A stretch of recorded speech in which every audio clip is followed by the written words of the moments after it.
পৃথিবীতে এখন কম বেশি 800 কোটি মানুষ। পৃথিবীতে এখন কম বেশি 800 কোটি মানুষ।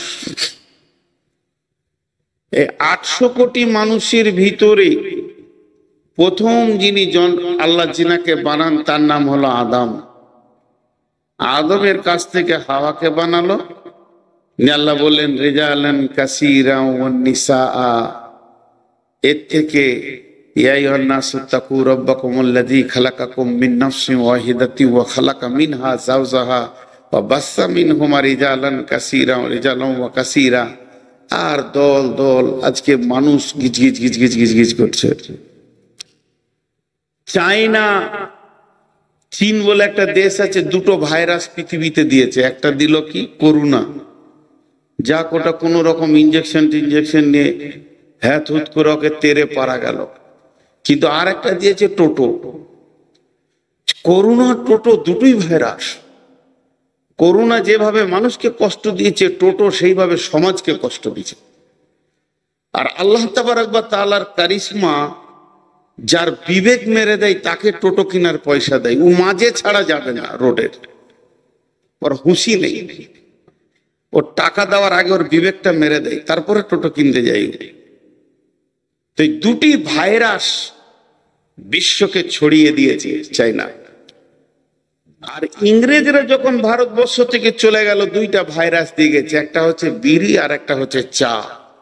পঙ্গু করে দিয়েছে জাতিকে। তো যাই হোক, পৃথিবীর প্রথম মানুষ হলো কে? আদম আলাইহিস সালাম। তেমনি আজকে পৃথিবীতে কতগুলি যে ঘর আছে এর কোনো হিসাব নাই। কিন্তু ঘরের আবার ক্যাটালগ আছে। এটা বসত বাড়ি, এটা বাথান বাড়ি, এটা ফ্ল্যাট, এটা হলো টাওয়ার, এটা হসপিটাল, এটা এয়ারপোর্ট, এটা railway station, school, college, university, সবগুলোই কিন্তু বাড়ি। আমি নাম বলছি কিন্তু সবগুলোই বাড়ি। ইউনিভার্সিটি, বাস স্ট্যান্ড আর বিমানবন্দর, যা কিছু সবগুলোই বাড়ি। দোকান, এটাও বাড়ি। শোরুম, এটাও বাড়ি। শপিং মল, এটাও বাড়ি। এত বাড়ি হয়েছে, কিন্তু প্রথম বাড়ি কোনটা? এবং সেই বাড়িটা পৃথিবীর প্রথম বাড়ি আর হয়েছিল, কে বানিয়েছিলেন? সেই বাড়িটা হলো কাবা, আল্লাহর ঘর। কাবার নাম কাবা কেন? কাবা শব্দের অর্থ কি? কাবা শব্দের অর্থ হলো গুড়হালি। এই যে হাড়টা উঁচু হয়ে আছে পায়ের কাছে, গুড়হালি। কাবা মানে গুড়হালি। কাবা মানে গুড়হালি। কোরআনে আছে ফাগসিলু উজুহাকুম ওয়া আইদিয়াকুম ইলাল মারাফিকি ওয়ামসাউ বিরুউসিকুম ওয়া আরজুলুকুম ইলাল কাবাইন। কাবাইন মানে দুইটি গোড়ালি। কাবা মানে একটা গোড়ালি, কাবাইন মানে দুইটি গোড়ালি। তোমরা দুটো গোড়ালি পর্যন্ত ধুয়ে নাও। তো কাবা মানে গোড়ালি। এই ঘরটা কখন বানানো হলো? এর দুইখানা ইতিহাস আছে, মতান্তর করা আছে। এক শ্রেণীর ঐতিহাসিক বলছেন যে হযরতে আদম আলাইহিস সালাম যখন পৃথিবীতে এসেছেন তার 2500 বছর পূর্বে। আদম পৃথিবীতে নয়, আদমকে জন্ম সৃষ্টি করার 2500 বছর পূর্বে। আর একজন বলছেন না, হযরত আদম আলাইহিস সালামের যেদিন জন্ম হয় ওই দিনই আল্লাহ কাবা, আদম আলাইহিস সালামকে যেদিন সৃষ্টি করেন ওই দিনই আল্লাহ কাবাকে বানান। তো কাবাকে বানালেন কিভাবে? কাবাকে প্রথম বানিয়েছেন ফেরেশতাতে, মানুষে নয়। যতদিন আদম সৃষ্টি হয়নি তার আগে 700 বছর জিনেরা দাপিয়ে দুনিয়া করেছে। এই দুনিয়াতে 700 বছর। তাদের মধ্যে অনেক নবীও ছিল, তারা কতল করে দিয়েছে, মেরে দিয়েছে, বহুত বেঈমানি করেছে। জিনদের মতো বেঈমান আর মৃত্যু আর ওদের মতো ব্যভিচার করনেওয়ালা পৃথিবীতে আর কেউ নাই। সব থেকে ব্যভিচার বেশি করে জিনেরা এবং তারা বেঈমান, মৃত্যু হয় বেশি। তো সেই কাবাকে বানালেন আল্লাহ তাবারাক ওয়া তাআলা তার ফেরেশতাদেরকে দিয়ে, ফেরেশতাদেরকে হুকুম দিলেন তোমরা মক্কায় চলে যাও। তখন মক্কার নাম বাক্কা ছিল, মক্কার নাম মক্কা, মক্কার নাম বালাদ, মক্কার নাম বাক্কা, মক্কার নাম বালাদ, মক্কার অনেকগুলি নাম আছে। আমার একটা বই হয়তো মক্কা মদিনার সফর, ওইটাতে দেখবেন, কিংবা আর রাহিকুল মাকতুমে দেখবেন। তো সেই মক্কাতে বানালেন ঘরটা। আল্লাহ বলছেন এবার যে আয়াত পড়েছি, বিসমিল্লাহির রহমানির রহিম, ইন্না আউওয়ালা বাইতিন উদিয়া লিন-নাসি লাল্লাযী বিবাক্কাতা মুবারাকাও ওয়া হুদাল লিল আলামিন। সব কারণগুলো আল্লাহ বলে দিলেন। কি বলেন? ইন্না আউওয়ালা বাইতিন,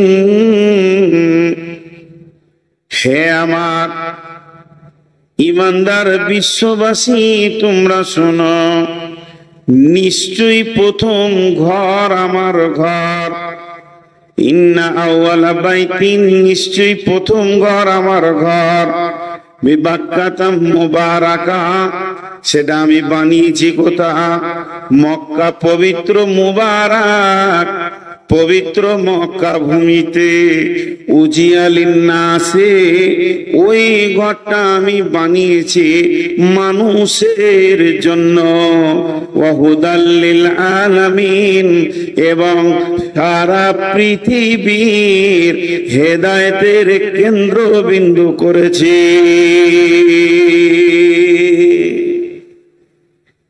চারটা পাঁচটা কথা এখানে ঢুকে গেল, আমি এগুলোকে একটা একটা করে আপনাদের সামনে ভাঙিয়ে দেব। প্রথম নম্বরে ঢুকলো ঘরটা প্রথম তৈরি। তাহলে কি আল্লাহর ঘরের প্রয়োজন আছে? আপনার আমার যেমন বাড়ি ঘরের প্রয়োজন ঝড় বৃষ্টি রোদ থেকে বাঁচতে গেলে, তাহলে আমার আল্লাহর কি ঘরের প্রয়োজন আছে? আল্লাহর কি বিছানার প্রয়োজন? আল্লাহর কি খাটের প্রয়োজন? না। রব্বুল আলামিন আছেন কোথায়? আর রহমান আরশে ইস্তাওয়া, আমার রব আরশের মধ্যে রয়েছেন, সেখানেই তিনি সমাসীন। তবে তিনার কোনো ঘরের দরকার নাই। মানুষের যেমন বস্তুর প্রয়োজন, আমার রবের কোনো প্রয়োজন নাই। প্রয়োজন শব্দটা রবের সঙ্গে লাগবে না। তিনি নিজেই বলেছেন আল্লাহুস সামাদ, ওই আল্লাহ অপ্রয়োজন, কোনো তাওয়াক্কা করে না, কোনো মুখোপেক্ষী নয়, মানুষের মুখোপেক্ষী নয়, বস্তুর মুখোপেক্ষী নয়। সারা পৃথিবী সাজদা করলে আল্লাহ আল্লাহ, সারা পৃথিবী সাজদা ছেড়ে দিলেও আল্লাহ আল্লাহ, সারা পৃথিবী আল্লাহর বিরুদ্ধে চলে গেল আল্লাহ আল্লাহ। এই জায়গাটা আল্লাহর কেউ কমাতে বাড়াতে পারবে না।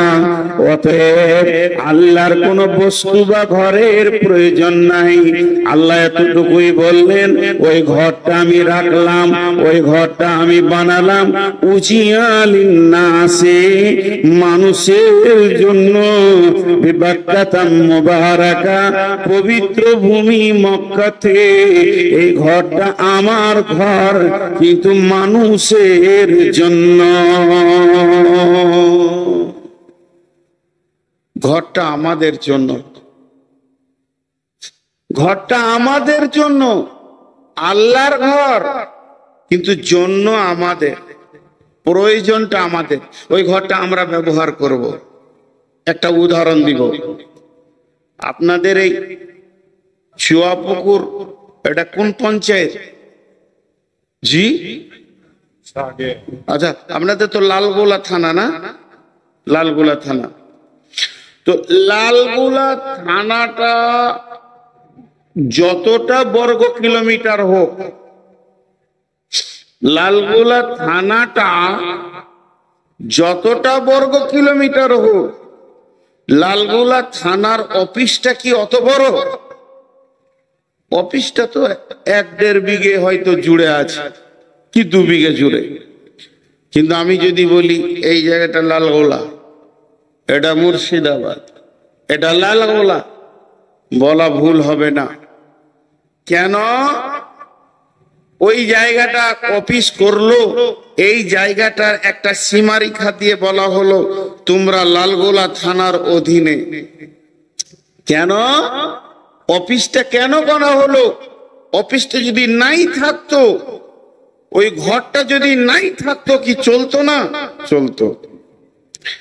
কিন্তু অফিসটা বানানোর কারণ, আপনার অভিযোগ, আমার অভিযোগ, আপনার আমার কোনো বিপদ, কেউ মেরেছে, কেউ জুলুম করছে, ওই অফিসে গিয়ে আমি অফিসারকে বলবো, তেমনি সারা পৃথিবীতে অগণন আল্লাহর বান্দা এসে গেছে। আমার রব দেখছেন, আমি তো আমার বান্দাদেরকে পৃথিবীর মাটিতে পাঠাবো। তারা সেখানে যাওয়ার পর তাদের একটা জায়গা দরকার হবে, তারা তাদের রবের কাছে যে চাইবে, তাদের রবের কাছে কাঁদবে, তার জন্য তাদের একটা ঘর দরকার। যে ঘরটার কাছে গিয়ে তারা রবের দরবারে পৌঁছিয়েছে এটাই তারা ভাববে। কিন্তু তারা চাইবে, দরজা ধরে চাইবে, তফ করে করে চাইবে। এর জন্য আমি ঘরটা বানালাম, উজিআলিন নাসি লাল্লাযী বিবাক্কাতাম মুবারাকা, পবিত্র ভূমিতে হুদাল লিল আলামিন, এবং সারা পৃথিবীর হেদায়েতের কেন্দ্রবিন্দু বানালাম। ছোট্ট একটা কথা বলে রাখছি, আমি জীবনে ফতোয়া দিই না, কিন্তু আমার এই ব্যক্তিগত ব্রেন থেকে একটা কথা বলে রাখছি। আমি যতটুকু উপলব্ধি পেয়েছি, খালি জেনে রাখবেন, একটা কথা বলছি, সেটা মুখস্থ করেলেন, ব্রেনে ভরেলেন। কাবার যে মুসাল্লাটা আছে, কাবার যে মুসাল্লাটা আছে, ওই মুসাল্লায় যে ইমাম, কিয়ামত পর্যন্ত যত ইমাম আসবে, আল্লাহর রহমতে সহি আকীদার আসবে, আল্লাহর রহমতে সহি আকীদার আসবে। খালি একবার ফলো করবেন তিনি কেমন করে চলছেন। কেন? আল্লাহ কোরআনে বললেন যে আমি এই ঘরটাকে বিশ্বের মানবের হেদায়েতের কেন্দ্রবিন্দু বানালাম, সহি আকীদা বানালাম, সহি ঈমান বানবে, এই জায়গায় আসবে, তারা বিশ্ব সম্মেলনে হাজির হবে। তাহলে এই ঘরটার মূল্য কম নাই। একটু আগিয়ে যাই, ফিহি আয়াতুন মাকামু ইব্রাহিম, ফিহি আয়াতুন মাকামু ইব্রাহিম। আল্লাহ বলছেন, আই তোদেরকে আমি দাওয়াত দিয়েছি, আই, কিন্তু তোরা ওখানে এসে কি দেখবি? এটা কালো ঘর, জিনা, সেটা দেখার কথা বলেননি। তবে যেটা দেখার কথা আল্লাহ বলছেন, ওই কাবার চত্বরের ভিতরে একটি জিনিস দেখবি তোরা, যেটা দেখার জন্য ডাকছে। সেখানে রয়েছে মাকাম ইব্রাহিম। এতগুলি নবী চলে গেল, কম বেশি 1.5 লক্ষ নবী গেল, 1,24,000 গেল, যে যা বলবে বলুক না কেন, হযরত আদম থেকে নিয়ে শেষ নবী পর্যন্ত এতগুলো নবী গেলেন, এতগুলো রসুল গেলেন, কোন নবী বা রসুল ওই জায়গাতে কাবার চত্বরে জায়গা পেল না, তাকে স্থান দেওয়া হলো না, তার নামে কোনো রেজিস্ট্রেশন হলো না, কোনো একটু জায়গা দেওয়া হলো না। এটা মুসার জায়গা, ঈসার জায়গা, হারুনের জায়গা, দাউদের জায়গা, এটা নবী সুলাইমানের জায়গা, নবী সালেহের জায়গা বলা হলো না। একটা নবীকে কেন্দ্র করে বলা হলো ফিহি আয়াতুম মাকাম ইব্রাহিম, যেটা কাবার দরজা, ওই দরজার সামনে রয়েছে ইব্রাহিমের জায়গা।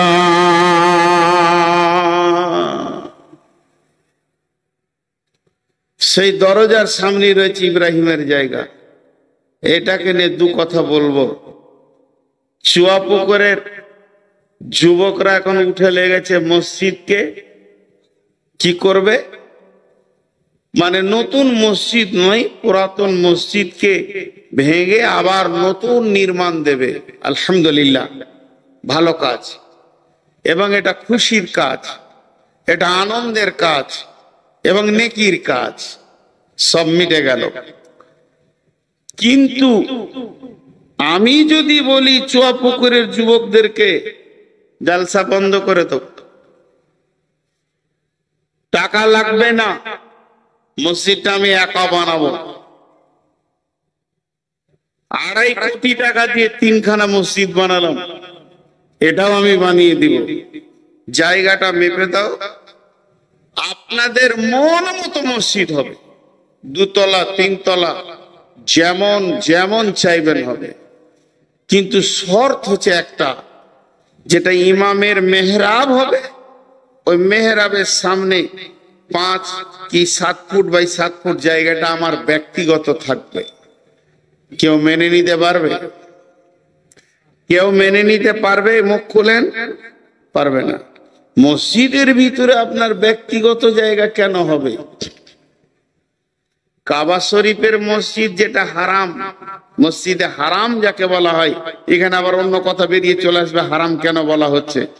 ওখানে অনেক কিছু আছে, বিষয় আছে, সেটা আজকে আমার বিষয় নয়, সময় থাকলে বলবো।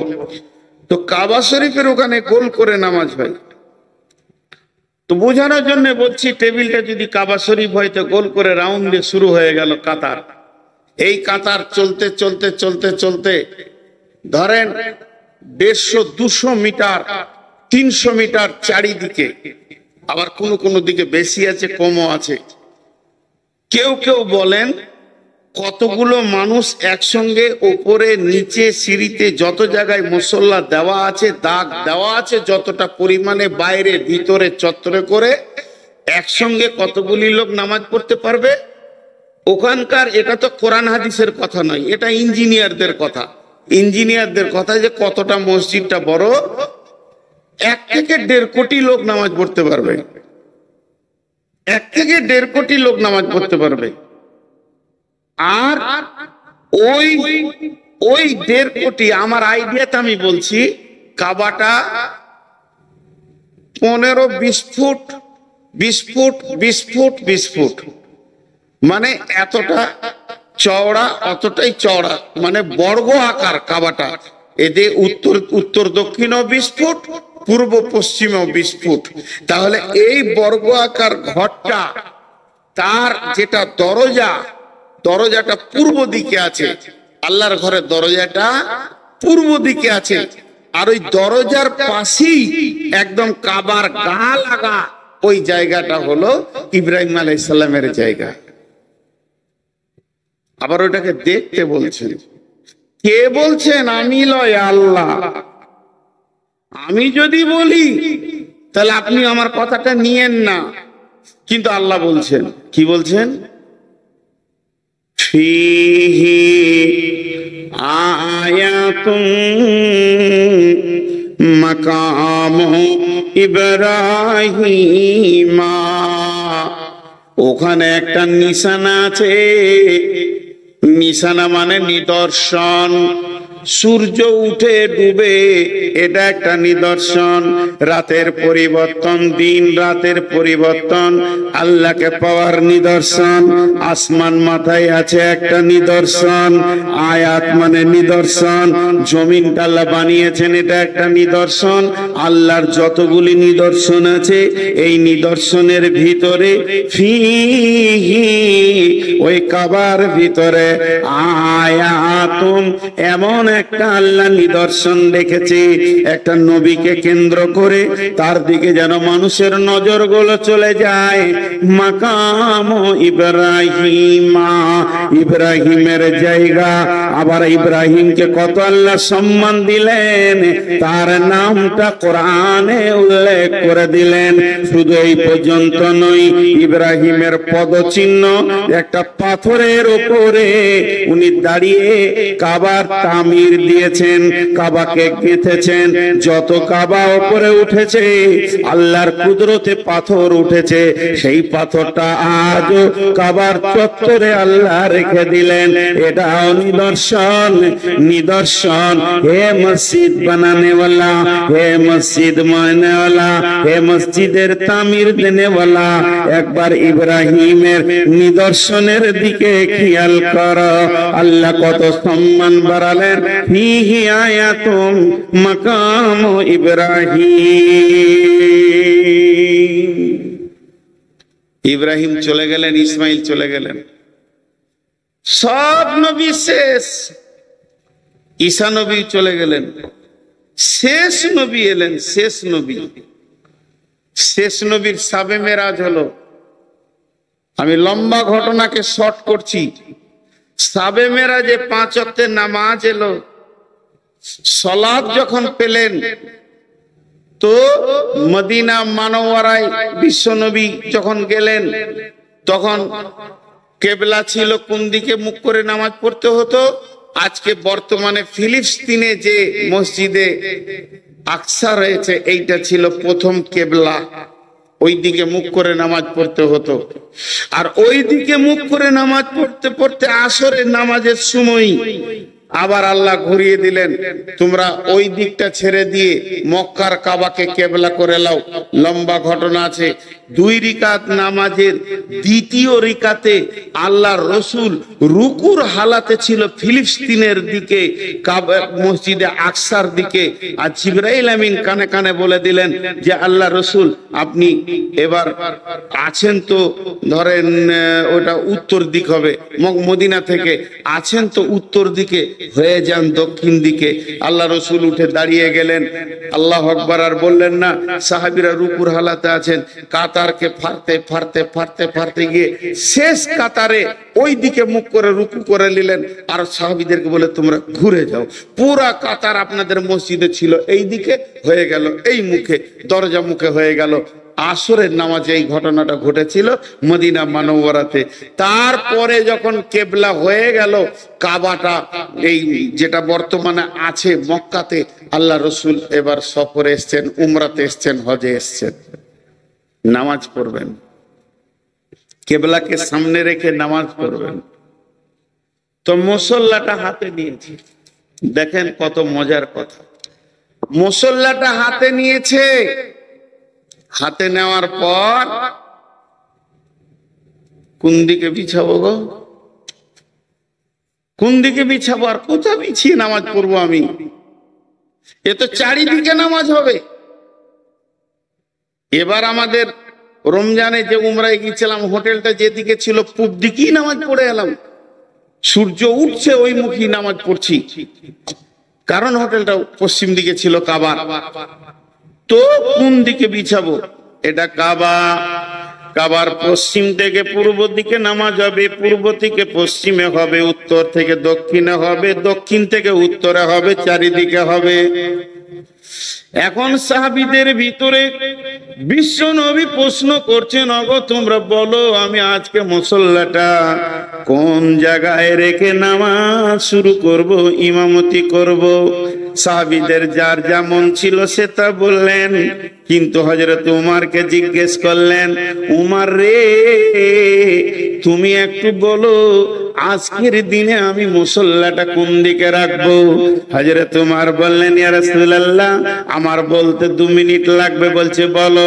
বলি, ইয়া রাসূলুল্লাহ এটা কাবার পশ্চিম দিক, এটা কাবার পূর্ব দিক, এটা কাবার উত্তর দিক, এটা কাবার দক্ষিণ দিক। কিন্তু একটা জিনিস খেয়াল করেন, আমার আল্লাহ কাবার পূর্ব দিকটা কত ভালোবেসেছেন। কাবার পূর্ব দিকে রয়েছে হাজরে আসওয়াদ, কাবার পূর্ব দিকে রয়েছে জমজমের কূপ, কাবার পূর্ব দিকে রয়েছে সাফা মারওয়া, কাবার পূর্ব দিকে রয়েছে আল্লাহর ঘরের দরজা।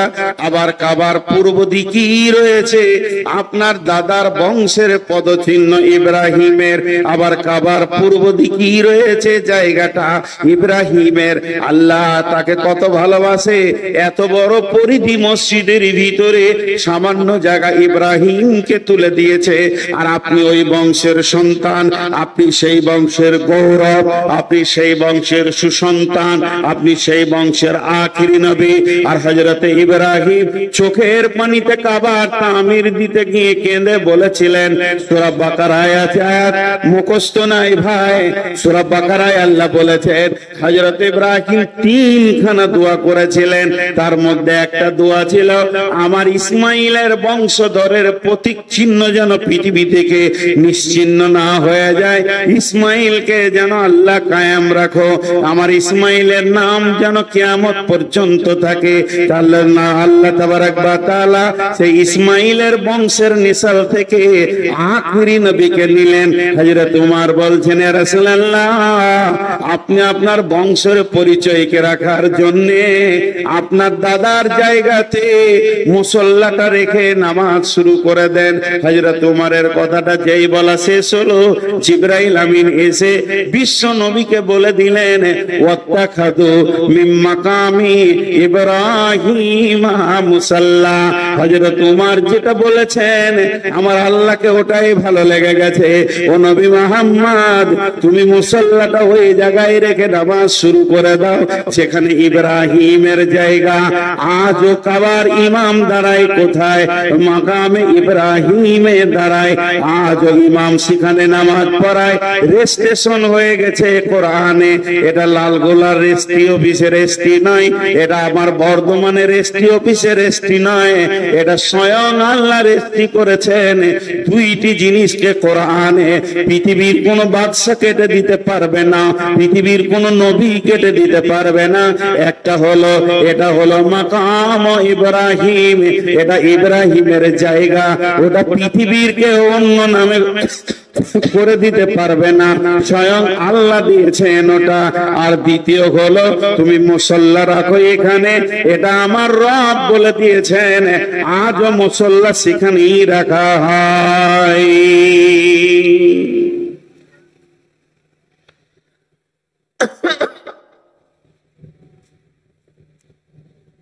আজও রাখা হয়। মাঝে একটা ছোট কথা বলে নিব, মনে খারাপ কিছু লিয়েন না, ক্ষমা চেয়ে বলছি হাত পা গুলো ধরে। উমরা যদি করেন তো এই খেপার সঙ্গেই যেন, এইটুকুই বলে রাখলাম। বিজনেসম্যান যদি মনে করেন তো করে নিতে পারেন, বিজনেসের নিয়তে নামিনি। ইতিহাস যেগুলো বলি ওখানে ওইগুলোই দেখিয়ে দিই, এইটা মাকামে ইব্রাহিম। তো যাই হোক, যে কথা আপনাদের সামনে বলছিলাম, তা আল্লাহ আবার ওইটার কথা কোরআনে তুলে কি বললেন? ওয়ালিল্লাহি আলান নাসি হিজ্জুল বাইতি মান ইসতাতাআ ইলাইহি সাবিলা। হে বিশ্ববাসী রে, হে বিশ্ববাসী রে, আমি তোমাদের দাওয়াত দিলাম, আমার ঘরে তোমরা এসো, আমার ঘরে তোমরা এসো। যদি তোমাদের ইস্তাতাত আমার ঘরে পৌঁছানোর ক্ষমতা হয়ে যায়, হে আমার গোলামের দল, তোমরা আমার ঘরে এসো, এসো। তাহলে ওখানে ডাকলেন কেন? এইগুলো দেখবেন। এগুলো দেখলে কি হবে? আপনার জজবা বাড়বে, ইমানি জজবা। তো যাই হোক, মুফাসসিরিনদের মত হচ্ছে হযরত ইব্রাহিম আলাইহিস সালামকে এত সম্মান দেওয়ার কারণটা কি, যে যত নবী এসেছিলেন সব থেকে বেশি ইব্রাহিম আলাইহিস সালামকে পরীক্ষা করা হয়েছিল। 113 বার পরীক্ষা করা হয়েছে, আর প্রত্যেকটি পরীক্ষাতে উনি স্কলার ছিলেন। তার মধ্যে 13 বার কঠিন, তার থেকে কঠিন 3 বার। সেই 3 বারের ভিতরে একটা বার হচ্ছে ছেলের গলাতে, বাচ্চার গলাতে ছুরি দেওয়া। কোরআন বলছে, এটা সহি জয়ীফের নাই। জি, সন্তানের গলাতে একবার ভাবেন তো, আপনি আপনার বাচ্চাটাকে সামনে রেখে, বেটা সৌ তো তোমাকে জবাই করব আমি আল্লাহর জন্য। এই পরীক্ষাগুলো তিনার উপরে হয়েছিল, এই জন্য এই সম্মান। তা আমি আপনাদের সামনে এই ইতিহাসটা কেন দিলাম, আজকে আপনারা সেই ইতিহাসে নামতে চলেছেন। আমার নসিবই খারাপ। ওই চাওয়াল, আপনি উঠেন, আপনি উঠেন, দাঁড়ান, দাঁড়ান, একদম বাইরে যান। খুব শিয়ানা মানুষ, ভাবছে হয়তো দেখতে পাই না। আমার কাজই ওই সোজা লালগোলা স্টেশন, নাইলে বহরমপুর। তো এটা হলো একটা ছোট্ট ইতিহাস বললাম। কেন বললাম? বিভিন্ন জিনিসকে নিয়ে মতান্তর হয়েছে, বেশ কিছু জিনিস নিয়ে। মসজিদ পৃথিবীর প্রথম কোনটা? কেউ বলছে কাবাটা। কাবার তো কেবলা, ওখানে যে মসজিদ আছে মসজিদটার নাম হারাম, মসজিদটা কোন? বলছে এইটা প্রথম। আর একটা দলিল এসছে পৃথিবীর প্রথম মসজিদ হচ্ছে মসজিদে নববী। কিন্তু আরো একটা দলিল আছে, এই রসুলের কমপ্লিটলি ইসলাম যখন এসেছে তখনকার প্রথম মসজিদ মসজিদে কুবা। নানা রকম কথা। যাই হোক, মসজিদ বিশ্বনবী বানিয়ে গেছেন, বিশ্বনবী বানিয়ে গেছেন।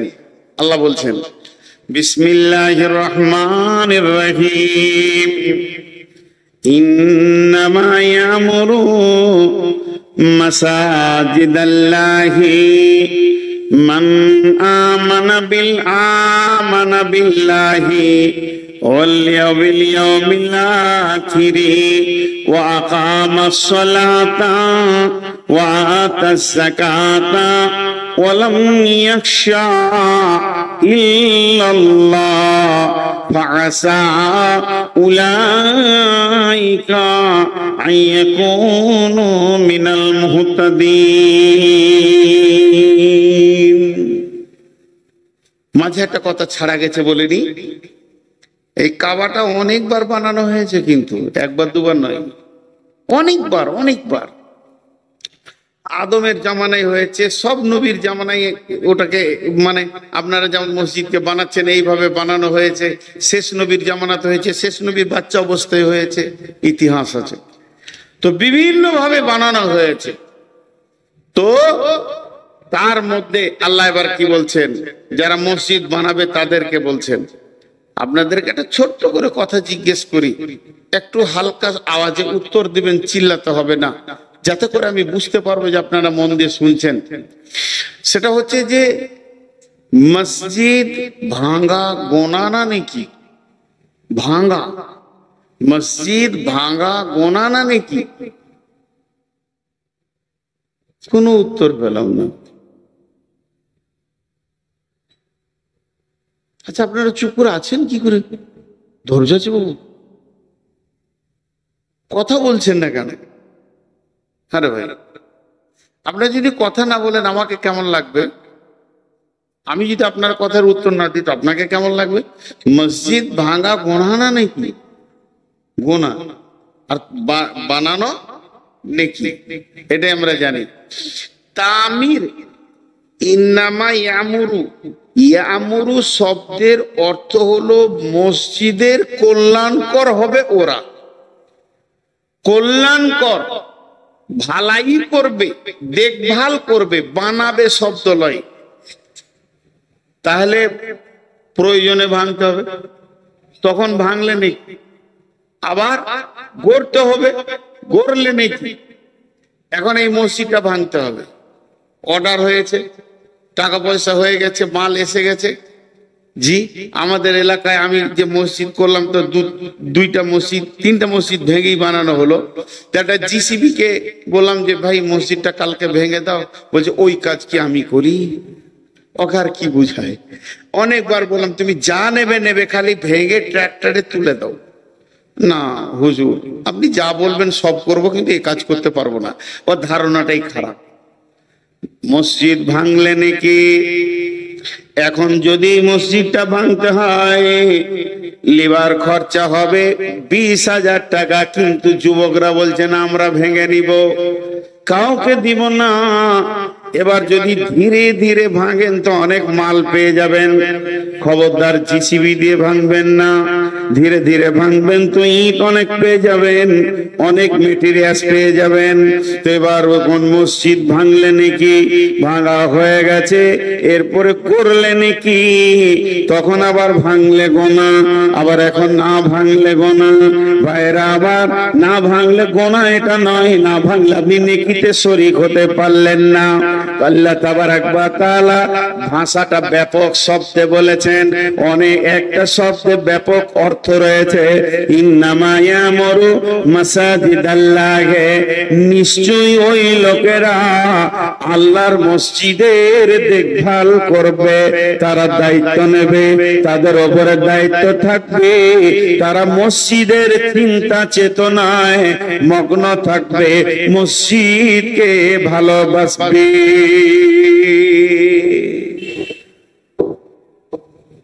আমি কাউকে টার্গেট করে বলছি না, বক্তব্যের বিষয় তাই বলছি। আপনাদের এলাকায় বেনামাজি মসজিদ কমিটি আছে? এত চুপ কেন এরা? ওটা তো দ্বিতীয়বার জিজ্ঞেস করলাম, প্রথমবার জিজ্ঞেস করলাম তখন চুপ কেন? বেনামাজি মসজিদ কমিটি আছে? এরা ভয়ে ভয়ে বলছে আছে আছে আছে, মানে ওরা এইখানেই আছে, মারবে আর কি। হ্যাঁ, বেনামাজি, চোর, মাতাল, আর বলবো না, নোংরা নোংরা চরিত্রের লোক মসজিদ কমিটি আছে। সুদারু, সুদের বিজনেস দাপিয়ে চালাচ্ছে, আবার মসজিদের মতোয়াল্লি হয়ে বসে আছে। আছে না নাই? জোরে বলেন। এত ভয়, তেরা মসজিদকে নিয়ে দায়িত্ব নিয়েছে। এটা আল্লাহ রসুল বলেছেন যেটা কিয়ামতের আলামত, কিয়ামতের আলামত।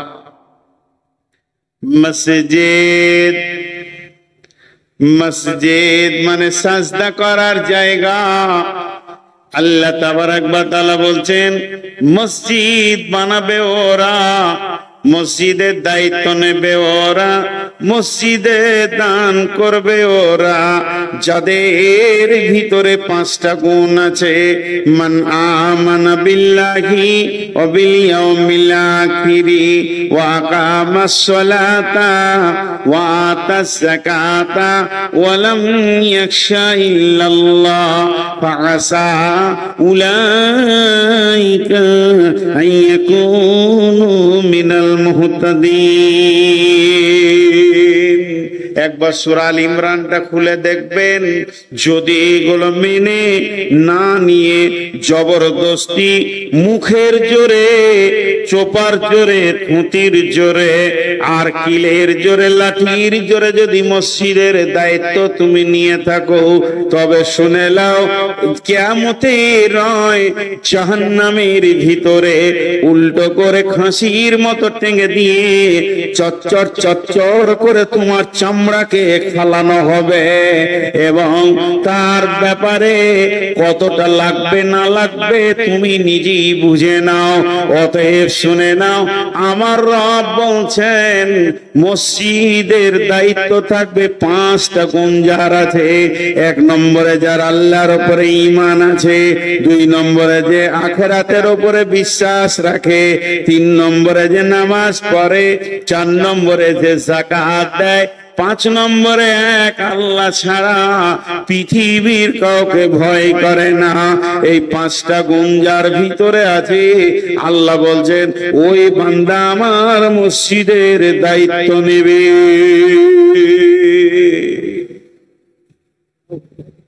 জি মারবে বলছে নাকি লাঠি? না মারিয়েন না গো। কতক্ষণ হলো? আধা ঘন্টা হলো।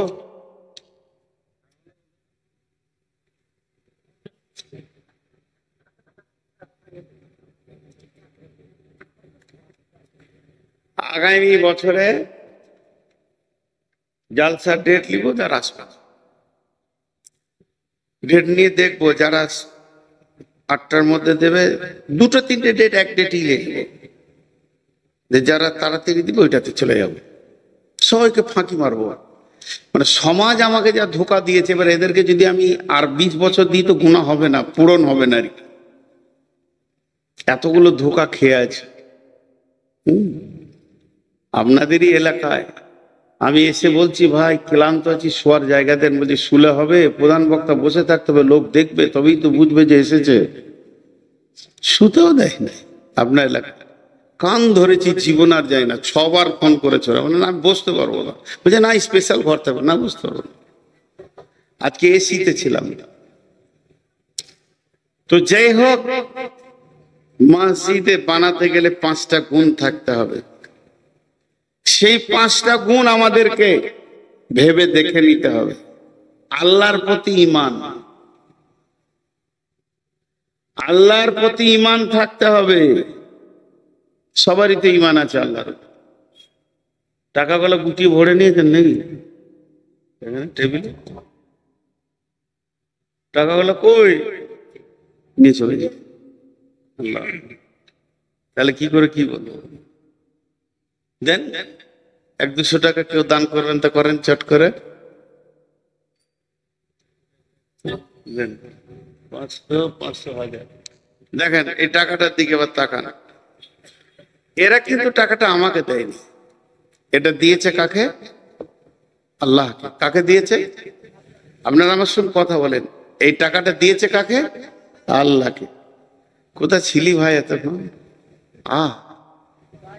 বাড়িতে এত লেটে আছে, আমার দুয়ারই পাইনি তখন থেকে রে। আহা, যা আবার মিষ্টি খেয়ে। তো এই টাকাটা, হ্যাঁ হ্যাঁ, আমার পরে তোর বায়না হয়ে যা। এখন কালেকশন করবো না, জানো কালেকশন যা হবার হয়ে গেছে, আর কালেকশন করবো না। এই টাকাটা দিয়েছে আল্লাহকে। এবার এই টাকাটা আমি হাত দিতে যাচ্ছি, আমি মসজিদ কমিটি সেক্রেটারি, এই পর্যন্ত এসেছে।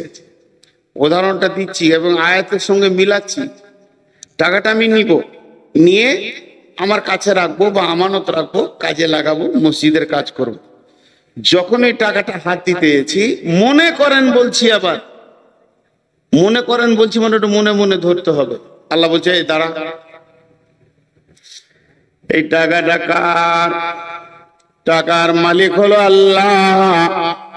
আল্লাহ যখন টাকাটার মালিক, আল্লাহ বলছেন মান আমানা বিল্লাহি, যদি আমার উপর ঈমান থাকে তবেই তুই আমার টাকাতে হাত দে।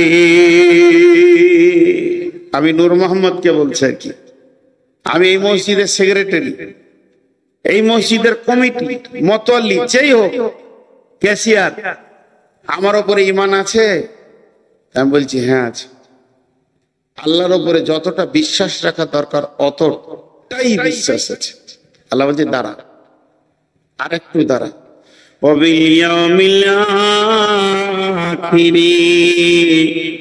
কঠিন কিয়ামতের দিনে তোর বিশ্বাস আছে কি বল? আবার আল্লাহ আমাকে দ্বিতীয় প্রশ্ন করলেন, কঠিন কিয়ামতের দিনের ব্যাপারে তোর বিশ্বাস আছে কি বল? আমি বললাম আল্লাহ হ্যাঁ আছে। তাহলে কিয়ামতের দিনটার নাম বল। কিয়ামতের নাম কিয়ামত, কিয়ামতের নাম মাহশর, কিয়ামতের নাম ইয়াউম, কিয়ামতের নাম ইয়াউমুল আযীম, কিয়ামতের নাম ইয়াউমুল ফসল, কিয়ামতের নাম কারিয়া, কিয়ামতের নাম হাক্কা, কিয়ামতের নাম সালা, কিয়ামতের একটা নাম হচ্ছে ইয়াউমুল হিসাব, সেটা হিসাবের দিন। ইয়াউমুল ফসল, সেটা জুদাইয়ের দিন। সেটা কিসের দিন বললাম? কিয়ামতের দিনটা কি দিন বললাম? হিসাবের দিন। সকলে জোরে বলেন কিসের দিন? তাহলে আপনার সঙ্গে আমি দীর্ঘদিন বিজনেস করছি, আপনি আমার মহাজন, আমি আপনার কাস্টমার, এর হিসাবও হবে। এর হিসাব যখন হবে তখন এই মসজিদের আজকে রাতে কালেকশন হয়েছে 5 লক্ষ টাকা, আর আমি ক্যাশিয়ার মসজিদের টাকা। আচ্ছা ক্যাশিয়ার আবার রাগ করেন না, এখানে যে ক্যাশিয়ার আছে সে আবার রাগ করেন না যেন। আমি টাকাগুলো নিয়ে গিয়ে বাড়িতে রাখলাম, যথারীতি মসজিদের যেমন কাজ করার সেরকম করলাম। আল্লাহ বলছে নিশ্চিত থাক তুই। কেন? দেখবেন মাদ্রাসা, অনেকে বলে নূর মোহাম্মদ কেন মাদ্রাসা করেনি। আমি 3 বার মাদ্রাসা করেছি, কেউ জানে না। 3 বার মাদ্রাসা করে 3 বার তুলে দিয়েছি মাদ্রাসা। জায়গাগুলো দেখিয়ে দেব, প্রভাব আছে, কালেকশন করে নিয়ে আসছি। সেক্রেটারি বলছে, ক্যাশিয়ার বলছে টাকাটা দেওয়ার পর তোমাকে আর দেখতে হবে না, তুমি যা করছো করো। লুটেরা, লুটেরা, ভালো ভাষায় বলে দিচ্ছি, লুটপাট করে খেতে চেয়েছে। 3 বার বেরিয়ে এসেছি। এবছরকার রিপোর্ট নেবেন একটা, গ্রামের মাদ্রাসাটা আমার ঘরে দিয়েছে তো ফেসবুকে দেওয়াতে ছেলেরা ফোন করছে, আমি আবু দাউদ পড়ি, আমি নাসাই পড়ি, আমি ইবনে মাজা পড়ি, আমি মিসকাত পড়ি। কটকলা বলে চলে আয় রে বাপ, যত আছিস। পরীক্ষা লিচি, কায়দা বুগদাদি পড়তে পারবে না। আবু দাউদের ছেলেকে জিজ্ঞাসা করা হয়েছে, আপনারা যারা আলেম বুঝতে পারবেন, যে বিসমিল্লাহটা তারকিব করো, তো বলছে বাহার পে যার ইসমে মাজদা। আবু দাউদ পড়েছে, যারা আলিম তারা বুঝতে পারলেন এটা কি বললাম। ও ক্লাস 1-এর উপযুক্ত নয়। তাহলে আজকে চুয়াপুকুর মাদ্রাসা, আজকে লাল গোলাম মাদ্রাসা, আজকে এইরকম যত মাদ্রাসা আছে, চুয়াপুকুর বলছি মানে এটা খারাপ আমি বলছি না, আমি আস্তাগফিরুল্লাহ, মাফ চাইছি, উদাহরণ দিচ্ছি। আজকে আমার মাদ্রাসাটারই কথা বলছি, বছরে 40 লক্ষ টাকা ব্যয় আছে, আর একটা ছেলে আলিফ শিখতে পারেনি। ওই ব্যয়টা আমানত হয়েছে না খেয়ানত হয়েছে? আলেমদেরকে জিজ্ঞেস করবো। 22টা একসঙ্গে 24টা ছেলে এলো, মাত্র 3টে ছেলে, তাও তার আবু দাউদ নাসাই পড়ে চলে এসছে। 3টে ছেলে ক্লাস 1-এ ভর্তি হলো। ওদেরকে বুঝানো হলো, বলে হুজুর যে ক্লাসে নেবেন ওটাতেই হবো, আমরা আলেম হতে চাই। আর বাকিগুলো কেটে পড়লো, কেপি, কেটে পর। টিকছে না। আমি বলে দিয়েছি 10টা শিক্ষক আছে, 10টা শিক্ষক থাকবে, 3টে ছেলে থাকবে, 3টে। 10টা শিক্ষকের বেতন দিব, 3টে ছেলে থাকবে। অভিভাবকদেরকে বলছি, বিশেষ করে আপনাদের হাতগুলো ধরছি, পা গুলো ধরছি, মাসে 3 বার সুগার চেক করেন। যে ছেলেগুলো কলেজে, ইউনিভার্সিটিতে, মিশনে পড়ছে, তাদের রেজাল্টটা 2 বার পড়ে দেখেন যে আমার ছেলে কত নাম্বার পেয়েছে, খোঁজ নেন। আর যেটা মাদ্রাসায় পড়ছে, খালি অপেক্ষা করছেন যে কবে মাংস ভাত খাবো আর ছেলের মাথায় পাগড়ি লাগবে, কিন্তু আসলে ছেলের ভিতরে কিছু ঢুকছে না, এ খবর আপনি নাই। নিয়ে আসেন আপনার ছেলেকে চুয়াপুকুর মাদ্রাসায়, নিয়ে আসেন আপনার ছেলে কোন মাসে পড়ছে, আমি এখানকার হেড মৌলানাকে দিয়ে আপনার ছেলেটাকে টেস্ট করে দিব, দেখবেন ক্লাস 1-এর উপযুক্ত নয়। তবে সবগুলি কি তা নয়, সবগুলি কি তা নয়। তো আল্লাহ তাবারক ওয়া তাআলা বলছেন যে শোন, সেটা হিসাবের দিন, সেই দিন হিসাব হবে আমানতের খেয়ানতি। কেমন? একবার মাদ্রাসার হিসাবে বসবেন, জি এটা আমার বেটার বাড়ি, এটা আমার মেয়ের বাড়ি, ওটা আমার ছোট বেটা, এটা বড় বেটার বাড়ি বানালাম, আমি আব্বা দাঁড়িয়ে বানালাম, ছেলেরা বিদেশে কাজ করে, বাড়ি বানাতে গিয়ে মিস্ত্রি বলল 20 প্যাকেট সিমেন্ট লাগবে। চলে গেলাম বাস স্ট্যান্ডে, সিমেন্ট গুলো একটা গাড়িতে চাপালাম, মেশিন ভ্যানে বুটবুটিতে চাপালাম। গাড়িওয়ালা বলছে 20 প্যাকেট একসঙ্গে যাবে না, 50 প্যাকেট যাবে না। আমি বলছি পেছনে ঠেলতে ঠেলতে নিয়ে যাব। সেখানে গেলাম, আসলাম, আমার 1 টাকাও খরচা নাই, কারণ বাড়ি থেকে মুড়ি খেয়ে চা খেয়ে গেছে, আবার বাড়িতে এসে রুটি খাবো, কোনো খরচা নাই। আমি বাড়িটাকে তিলে তিলে লিভার বাঁচাচ্ছি, তিলে তিলে পয়সা বাঁচাচ্ছি, তিলে তিলে টাকাকে বাঁচিয়ে সুন্দর বাড়িটা বানালাম। আর যখনই মসজিদের দায়িত্বটা আমাকে দিয়ে দিল, আমি এবার ভাউচার বানাচ্ছি। চুয়াপুকুর টোটো ভাড়া হচ্ছে 10 টাকা, আবার ডাউন ভাড়া হচ্ছে 10 টাকা, 10 ব্যাগ সিমেন্টের দাম হলো 4000 টাকা, আর আমার টিফিনের ভাউচার হচ্ছে 550 টাকা। আল্লাহ বলে যায় হলার মাপবো, কারণ সেটা কিয়ামতের দিন। এর জন্য আল্লাহ কোরআনে বলছে এই টাকাটা তুই হাত ধরে নূর মোহাম্মদ, যদি তোর কিয়ামতের বিশ্বাস থাকে, তুই জুমার দিনে লোককে হিসাব বুঝিয়ে দিবি। গায়ের লোক বলবে নূর মোহাম্মদ ভালো ছেলে, টাকা মেরে খায়নি, কিন্তু মসজিদের তিলে তিলে হিসাবে এ টাকা ওই লোকগুলির টাকা নয়, ওরা আমাকে দিয়ে দিয়েছে, ওরা আমার কাছে কিয়ামতের দিনে বুঝে নিবে, আমাকে পরিশোধ ওদেরকে করতে হবে। এখন এই টাকা আল্লাহর টাকা, এই নোট 3টে পড়ে রয়েছে আল্লাহর, আমি তার গোলাম, টাকাটা নিতে এলাম। আল্লাহ বলছে ঈমান থাকে তো নে, আখিরাত যদি বিশ্বাস করিস তো তুই টাকাতে হাত দে, কারণ পৃথিবীতে যতবার তুই হিসাব শোনা না কেন মুসাল্লিদেরকে, গাঁওয়ালাকে, এতে আমি আল্লাহ সন্তুষ্ট নয়। কঠিন কিয়ামতের দিনে আমি প্রত্যেকটি মসজিদের ইটের, প্রত্যেকটি সিমেন্টের রডের আমি তিলে তিলে তোর কাছে হিসাব বুঝে নিব। 3 নম্বরে বলছেন ওয়াকামাস সালাতা, তুই নামাজ পড়িস কিনা বল, যদি নামাজ পড়িস তো আমার মসজিদের দায়িত্ব নিবি, নামাজ না পড়লে তোর মতো বেঈমানকে কেমন আযাব দিতে হয় আমি রেডি হয়ে আছি। কারণ জবরদস্তি করে সমাজে নাম নেওয়ার জন্য তুমি মসজিদের মুতাল্লি কমিটি হয়ে থাকবে, আমি আল্লাহ ছেড়ে দিব না, তোমাকে 5 ওয়াক্তের নামাজই পড়তে হবে। আমি একটা প্রশ্ন করব, যে উত্তর দিতে পারবে তাকে, তার কাছে 2000 টাকা নিব।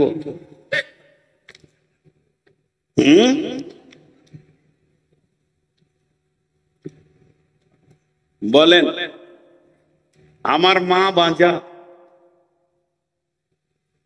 এর উত্তর কি? আমার মা বাঁচা হয়? আমার মা বাঁচা, মা বাঁচা হয়? মা হয়ে গেলে তার বাঁচা কি হলো? আমার খালা বাঁচা হতে পারে, আমার চাচি হতে পারে, কিন্তু আমার মা কে বলে মা বাঁচা হয় না। 86 বছরের বৃদ্ধ লাঠি ছাড়া হাঁটতে পারে না, চোখের চশমা নাকের ডগে থাকে, আর ইউ হয়ে গেছে শরীরটা বেঁকে, রান্না করে খাচ্ছে, বৃদ্ধ আর বৃদ্ধা বেঁচে আছে, 86 বছর বয়স, 8টা ছেলে জন্ম দিয়েছে, 8টা তরু তাজা বেটা, 8টা বেটিগুলো তো বিয়ে হয়ে গেছে, 8টা বেটা 8টা বউ নিয়ে দাপিয়ে দুনিয়া করছে, মা আব্বা রান্না করে খেয়েছে।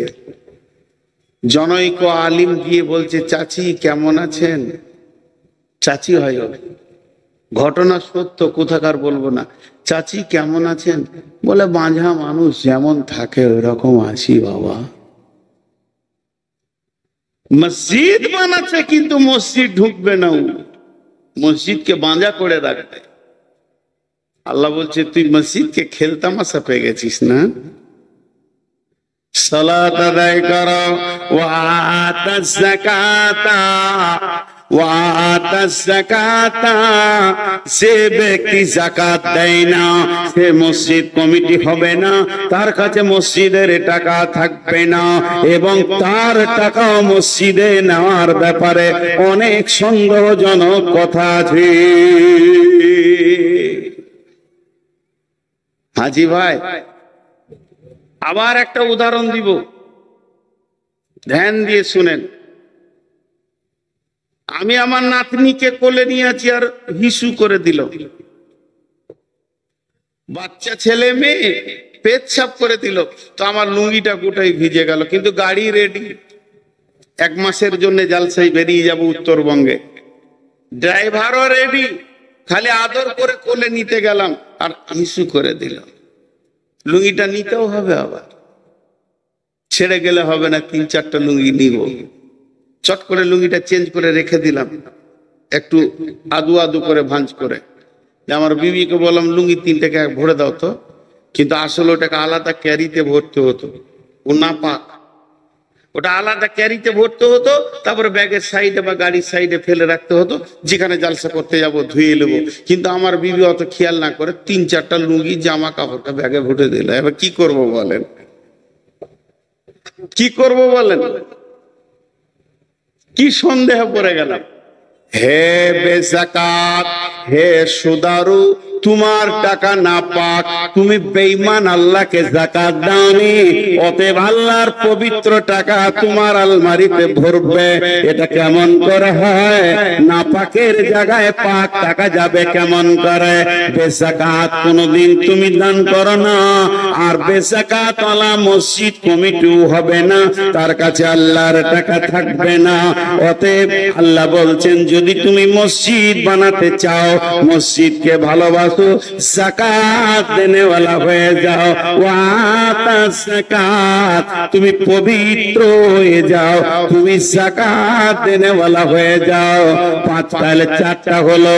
1 নম্বর আল্লাহর উপরে ঈমান আনো, 2 নম্বর আখিরাতের উপরে ঈমান আনো, 3 নম্বরে নামাজ পড়ো, 4 নম্বরে যাকাত দাও, 5 নম্বরে ওয়ালাম ইয়াখশা ইল্লাল্লাহ, আল্লাহ ছাড়া পৃথিবীর কাউকে ভয় করিও না।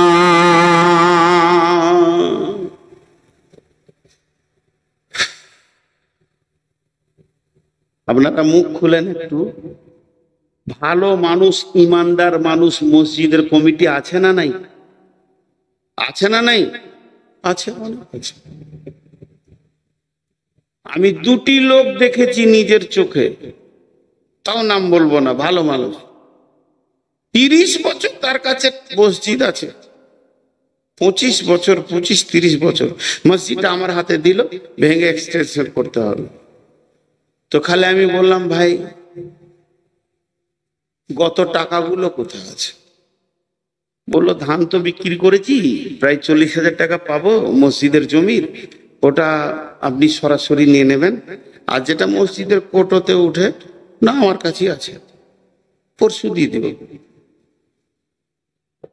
30 বছরের টাকা নিয়ে এসে যখন মসজিদে ঢেলে দিলে, তো টাকাগুলোকে চিট ছাড়াতে হচ্ছে, 1 টাকা লাড়েনি, যেমন কারো এরকম, যে সপ্তাহে যেটা উঠেছে ওইটাকে ওই রকম গিড়াতে মেরে ভরে দিয়েছে, 1 টাকা লাড়েনি। এরকম 2টি লোককে দেখেছি, মসজিদের টাকা যেমন কার ওই রকম, ওই নোটটাই ওর ঘরে একটা 500 টাকার নোটকে ভাঙিয়ে খুচরা করে কাউকে দিতে হবে, ও পাড়া পাড়া ঘুরেছে, আর ওর হাঁড়ির ভিতরই মসজিদের 50-60 হাজার টাকা রয়েছে, যেগুলো খুচরোতে ভর্তি, হাত দেয়নি। 2টা লোক পেয়েছি। এই লোকগুলোকে আল্লাহ বলছেন, এই লোকগুলোকে আল্লাহ কি বলছেন? ওয়ালাম ইয়াখশা ইল্লাল্লাহ, তুই ভালো আমি জানি তোর মধ্যে বেঈমানি নাই, আর তোর বিশ্বাস আছে আমি আল্লাহর কাছে ভালো, আল্লাহর টাকা এধার ওধার করিনি, কিন্তু তুই যে সমাজে বাস করছিস, সমাজের লোক তোকে কথা বলতে ছাড়বে না। মেরে নিলে, লুটে নিলে, খেয়ে নিলে, খবরদার তাদের কথা শুনে যেন আমার টাকা তুই জমা দিয়ে দিস না, দায়িত্ব ছেড়ে দিস না। যদি তুই ছেড়ে দিস, কোন বেঈমানের হাতে চলে যাবে, ভয় তো আমাকেই করবে, আর কাউকে ভয় করিস না। ওয়ালাম ইয়াখশা ইল্লাল্লাহ, আল্লাহ ছাড়া কাউকে ভয় করবি না। জি, আজকে আমাদের অবস্থা কি? বিশ্বনবী মক্কা থেকে যখন মদিনা গেলেন, 13 রাত 12 রাত 13 দিন তিনি সফর করেছিলেন। জিদ্দা উপকূল হয়ে লোহিত সাগরের একদম কিনারা ধরে বিশ্বনবী মদিনা মানবরায় গিয়ে পৌঁছালেন। মদিনাওয়ালা বলছেন, ইয়া রাসূলুল্লাহ আমার ঘরে আসেন, ইয়া রাসূলুল্লাহ আসেন। নারী পুরুষ সবাই যেন রসুলের সামনে হাজির।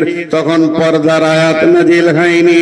বিশ্বনবী বললেন, আমি আমার উটের লাগাম ধরব না, আমার উট যেদিকেই যাবে আমি তার ঘরে গিয়ে মেহমান হয়ে যাব। হযরত আবু আইয়ুব আনসারীর বাড়িতে একদম পশ্চিম দক্ষিণ কোণে মদিনার এক পাশে তার ঘরে বিশ্বনবী মেহমান হয়ে গেলেন। তারপরে নবীজি বললেন, হে আমার সাহাবীরা, আমি একটা মসজিদ বানানোর প্ল্যান নিয়েছি, তোমরা আমার সঙ্গে উদ্যম হয়ে যাও। এই মসজিদের তিনি ভিত রাখলেন এবং ভিত রাখার পর তিনি বললেন, কেউ যদি এই মসজিদে এসে 2 রাকাত নামাজ পড়ে, সে 2টি কবুল উমরা হজের নেকি পাবে। সেই মসজিদটার নাম হলো মসজিদে কুবা। এরপরে বিশ্বনবী বললেন, আমি আর একটা মসজিদ বানাবো, যে মসজিদটা হবে সারা পৃথিবীর দাওয়াতের সেন্টার, তাবলীগের সেন্টার। সেখান থেকে তাবলীগের বিদ্যুৎ যেন চারিদিকে কেবলে ধরতে থাকবে। সেই মসজিদটার নাম মসজিদে নববী। বিশ্বনবী বললেন সাহাবীদেরকে, সাহাবীরা বলেন, ইয়া রাসূলুল্লাহ, ইয়া হাবিবাল্লাহ, আপনি দেখেন কোন জায়গাটা চয়েস করছেন। বিশ্বনবী দিয়ে চয়েস করলেন, এই জায়গাটা হলেই ভালো হয়। এবার সার্চিং করো, জায়গার মালিককে সার্চিং করতে করতে পাওয়া গেল 2টি এতিম বাচ্চা, তাদের বাবা নাই, 2 জন না বালক। তাদেরকে ডাকা হলো। দয়ার নবী বললেন, সোনামানিক, তাদের গালে হাত দিয়ে, ও সোনামানিক রে, তোমাদের জায়গাটা আমি পছন্দ করেছি, এখানে মসজিদ বানাবো। এবার তোমরা বলো। 2 জনে আনন্দে আত্মহারা হয়ে চোখের পানিতে খুশিতে বলছেন, ইয়া রাসূলুল্লাহ, আল্লাহর জন্য ওয়াকফ করে দিলাম।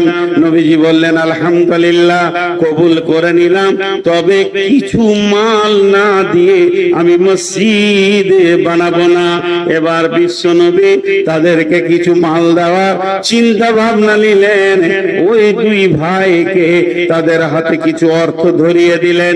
কেন অর্থ ধরালেন এ ব্যাপারে ইতিহাসবিদরা লিখেছেন, তা তো ফ্রি দিয়ে দিয়েছিল, কিন্তু অর্থ দেওয়ার কারণ বিশ্বনবী দেখলেন যদি সামান্যতম মাল না দিয়ে এমনিতেই এতিম, তারপরে কাফের বেঈমানেরা বলবে নবী মুহাম্মদ জবরদখল করে এতিমের মাল, ওদের কোনো শক্তি ছিল না, ছিনিয়ে নিয়ে মসজিদ বানিয়েছে।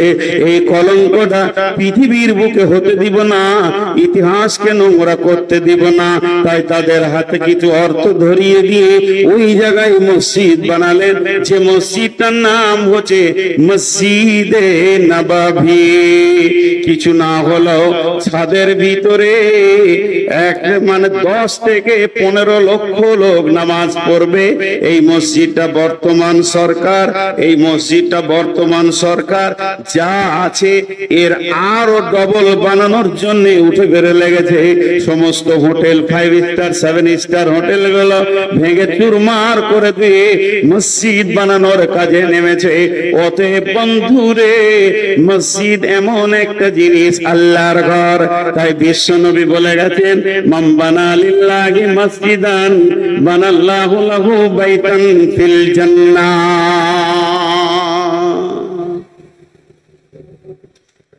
পৃথিবীতে যে মসজিদ বানাবে আল্লাহ তার জান্নাতে ঘর বানাবে, আল্লাহ তার জান্নাতে ঘর বানাবে। এখান থেকে আপনার জান্নাত বেনে যাবে।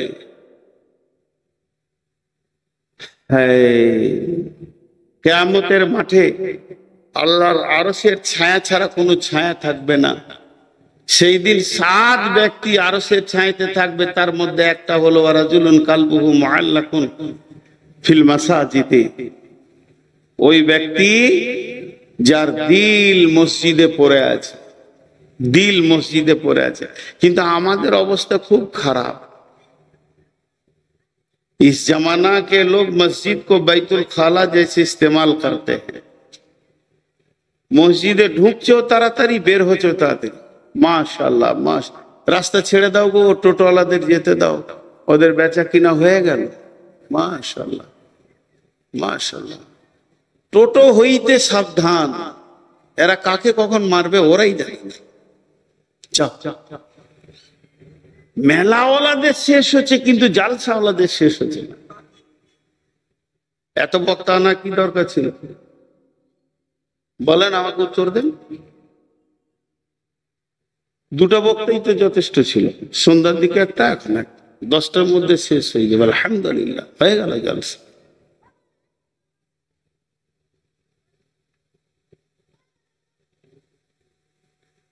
জি, আল্লাহ রসুল বলছেন আরশের ছায়াতে থাকবে। বিশ্বনবী বলছেন, সাবাতুন ইযিল্লুহুমুল্লাহু ফি দিল্লিহি ইয়াউমুল লা দিল্লা ইল্লা দিল্লুহু, ইমামুন আদিলুন শাবুন নাসা ফি ইবাদাতিল্লাহি ওয়া রাজুলুন কালবুহু মুআল্লাকুন ফিল মাসাজিদে। ওই ব্যক্তিটা যার অন্তরটা মসজিদে টাঙা আছে, হৃদয়টা যেন মসজিদে পড়ে আছে, হাটে আছে তাও মসজিদে, বাজারে আছে তো মসজিদে, ঘাটে আছে তো মসজিদে, তার মন যেন মসজিদে পড়ে আছে। কখন আজান হবে, কখন যাব, এর দুনিয়াটা হবে মসজিদওয়ালা দুনিয়া, এর দুনিয়াটা হবে মসজিদওয়ালা দুনিয়া। আর আমরা যে 10 মিনিট ঢুকছি, দিল যেন ছটফট করছে, কতক্ষণ মসজিদ থেকে বের হব। এটা দুনিয়াওয়ালা মসজিদ হয়ে গেছে। এই মসজিদের ব্যাপারে আল্লাহ তাবারাক ওয়া তাআলার নবী বলছেন যে মসজিদ কি জিনিস শুনে নাও, মসজিদ কি জিনিস শুনে নাও। এমন একটা জামানা আসবে, ও জাহারাতিল আসওয়াত ফিল মাসাজিদে, মসজিদে জোরে জোরে দুনিয়ার গল্প করবে, মসজিদকে ক্লাব ঘর বানাবে, বটখানা বানাবে। বন্ধুরা আমার, তা নয়। মসজিদ এমন একটা ঘর যা আল্লাহর ঘর। আল্লাহর ঘরকে অন্তর হৃদয় দিয়ে বানাতে হবে। এবার চুয়াপুকুরের লোকদেরকে একটা কথা বলছি, শুধু চুয়াপুকুর, বাইরে গায়ের লোক আছে ওদেরকে বলছি না, কিন্তু মুসলিম হিসেবে আবার সবাইকে বলছি। এই যে মসজিদটা আপনারা যে ওয়াক্তে মসজিদটাকে মানে ভেঙে আবার বানাবেন, এই মসজিদের আয়াতে কতগুলি ঘর আছে? হ্যাঁ, মোটামুটি মসজিদের আয়াতে কতগুলি ঘর আছে? 100, হ্যাঁ 150 হবে। একটা ঘটনা শোনাই আপনাদেরকে, সত্য ঘটনা। আমাদের এলাকায় বিরালি বুঝেন, ইয়া নবী সালাম আলাইকা, 700 ঘরের গ্রাম, গোটাটাই বিরালি, 600-700 ঘর। তার মধ্যে 85 থেকে 86 ঘর আকীদা চেঞ্জ করে নিয়েছে। হঠাৎ ওরা অবাক, ওরা সব চলে এসছে সহি আকীদার উপরে। তোদের কার মসজিদে উঠতে দেয় না, তোরা বেরিয়ে যা। এবার গায়ে যতই হোক পারবে, বলছি মসজিদ তো তোদের একা নয়, তো ওই মসজিদ যদি নিবি তো মসজিদের যেটা জায়গা আছে ওটা আমাদেরকে দে, আমরা মসজিদ বানিয়ে নি, একটা মিউচুয়াল হয়ে ওদেরকে একটা জায়গা দিয়ে ওদেরকে আলাদা করে দিয়েছে। ওরা এখন ধান্দা করছে যে নূর মোহাম্মদকে নিয়ে আসবো তো মসজিদ হয়ে যাবে, 2-3টে মসজিদ বানিয়েছে। কিন্তু আমি যে লোকের কাছে ভেঙে বানাচ্ছি, আমি তো আর ধরেন বিদেশ থেকে টাকা, বড় বড় কোম্পানির টাকা তো আমার কাছে নেই, আমি লোকের কাছে দরজায় চেয়েছে বানাচ্ছি। তা আমাকে নিয়ে গেল, এরকম বায়ান করলাম, মহিলারাও বায়ান শুনছিল। খালি ওদেরকে একটা কথা আমি বলেছি, 80টা লোকের 80টা ঘর, 80টা লোকের 80টা ঘর, সবাই নিজে নিজে ঘর আছে না নাই? আর 80টা লোকের একটা ঘর, পয়সা কেন চাইবে গায়ের বাইরে গায়ে? বাইরে গায়ের লোকের কাছে পয়সা কেন চাইবে? আজকে চুয়াপুকুরের লোকগুলোকে আমি মুসলমান হিসেবে দাবি রেখে বলছি, আবদার করে বলছি, 150টা লোকের একটা ঘর। কি জানতে দিব লোককে, কখন 2 তলা হয়ে মার্বেল লেগে যাবে? 150টা লোকের একটা ঘর, 1 লক্ষ করে টাকা দেন, 1.5 কোটি টাকা, 50,000 দিলে 75 লক্ষ টাকা। কেন দিবেন না?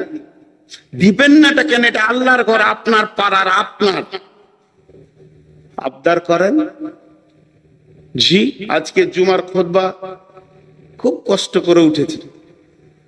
জামাই বলল আব্বা আপনি খুতবা দেন, উঠলাম তো খালি বললাম যে 275 ঘর আছে, 1000 করে টাকা 1 সপ্তাহ 1 মাসের মধ্যে ফেলে দাও, 1000 করে নিব, যে দেবে না তার বাড়িতে আমি হামলা করব। টাকা দিতে শুরু করেছে। মসজিদের একটা বড় সাবমার্সেল করে, আমাদের দিকে একটা সাবমার্সেল 70, 80, 90 হাজার টাকা খরচা হবে, কিন্তু বাৎসরিক 40 থেকে 50 হাজার টাকা ইনকাম আছে। সাবমার্সেলটা বসাবো, 4খানা সাবমার্সেল বসিয়ে দেবো মাঠে মসজিদের নামে, ইনশাআল্লাহ 1.5 লক্ষ টাকা দেখতে হবে না, মসজিদের ইমামের বেতন আরামসে আসবে। তো শুধু অঙ্ক করেন, মসজিদটা কত ফুট বাই কত ফুট আছে। আমি মসজিদের কথা বলছি, বিরক্ত হবেন না, যে কাজে এসছি সেই কাজের কথা বলছি।